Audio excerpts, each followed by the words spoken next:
नमस्कार सगळ्यांचं सहर्ष स्वागत आहे। रामकृष्ण हरी सगळ्यांना प्रथमतः। आता एक मुद्दा सध्याला ट्रेंडिंगमध्ये आहे राजकारणात बरोबर। एक इलेक्शन कमिशन आणि एक मराठीचा बाबा मराठी नाही का हिंदी सक्तीची करा। आता सध्या महाराष्ट्रातला मोठा प्रश्न चालू आहे, पण याच्यावर काय प्रत्येकाचे वेगवेगळे मत आहे। माझं तर मत असंच राहणार आहे की बाबा मराठी सक्तीची राहिली पाहिजे। आपण काय कोणत्याच पक्षाच्या कोणत्या नाही का एका समाजाच्या पाठीमागे उभा राहणारा माणूस नाही, पण जे काय आहे ते सत्य सांगणारा माणूस आहे। आता ते सत्य काय मी तुम्हाला सांगतो। आता कसं झालेलं आहे, महाराष्ट्रातून बाहेर कमवण्यासाठी जाणाऱ्यांची संख्या खूप कमी आहे। त्या 2-3% फार फार तर 5% धरा, ते पण कोण आहे त्याच्यातले सगळ्यात जास्त जे सेंटरला कामाला आहे, जे कंपनीच्या मोठ्या मोठ्या पोस्टला आहे, किंवा जे बाबा ज्यांचा बिझनेस आहे आउट ऑफ महाराष्ट्र, तेच महाराष्ट्र बाहेर जातात। उर्वरित महाराष्ट्रातल्या कोणत्याच माणसाला बाहेर जाऊन कमवायची गरज नाहीत, कारण महाराष्ट्राची एवढी कॅपॅसिटी आणि एवढी ताकद आहे ना, महाराष्ट्रातला कोणताही माणूस उपाशी झोपत नाही संध्याकाळी झोपताना, लक्षात घ्या पहिली मुद्दा माहिती। आणि काय माहिती आहे का, महाराष्ट्रातल्या माणसाने मराठीच बोललं पाहिजे। आपलं काय हिंदीवर आले का, त्याला गरज आहे। तो 200-400 किलोमीटर लांबून मग 1000 किलोमीटरवरून लांबून आपले ते पोट भरायला आलाय, पैसे कमवायला आपण आलोय का बाहेरून, नाही। त्यामुळे आपण मराठीच बोला, त्याला गरज आहे तो शिकन, काय त्याला ऑप्शन नाही। कारण विषय महत्त्वाचा काय माहिती का, आपण मराठी बोललं तर मराठी टिकणार आहे। तो काय आता ते पोट कमवायला आता तो पाणीपुरी विकतोय, त्याने इथं टपरे टाक तिथं टपरे टाक, इथं स्टूल लाव तिथं स्टूल लाव, ठीक आहे ना।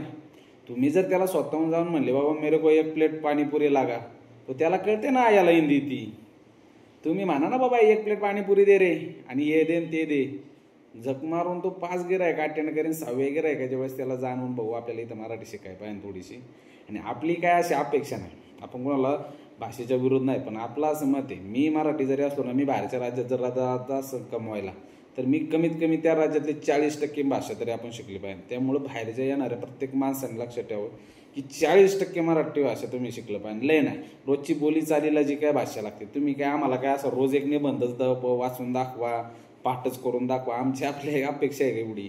तुम्हाला जेवढं बाबा रोज उठल्यापासून झोपेपर्यंत जे काय बोलायचं चालायला काम करायला लागेल कामाला, तेवढी भाषा तरी तुम्हाला मराठी आलाच पाहिजे, लक्षात घ्या। तुम्ही कोणतंही कम्युनिकेशन घ्या, तुम्हाला जर तिथं व्यवहार करायचा असेल, कोणत्याही गोष्टी बोलायच्या असेल, व्यक्त व्हायचं असेल, तेवढं तरी तुम्हाला मराठी आलंच पाहिजे। त्यामुळं काय, तुमची जर कर्मभूमी जर आमचा महाराष्ट्र होत असेल ना, तर तुम्ही त्या महाराष्ट्राची भाषा शिकणं हे अनिवार्य आहे। ही माहिती माझी तुम्हाला कसं वाटलं आणि माझं हे तुम्हाला विश्लेषण पण कसं वाटलं मराठीविषयी ते मला नक्की कमेंट करून सांगा ना। आपण आहे ना आज लय रंजक गोष्टी सांगत असतो, आणि चालू घडामोडीच्या आपण लय विशेष गोष्टी ना शॉर्टकटमध्ये लोकांना समजून देत असतो। त्यामुळे तुम्ही मला लाईक, फॉलो आणि सबस्क्राईब करायला अजिबात विसरायचं नाही, कारण काय माहिती आहे का, आपला चॅनलच तुमच्या जीवावर चालतो।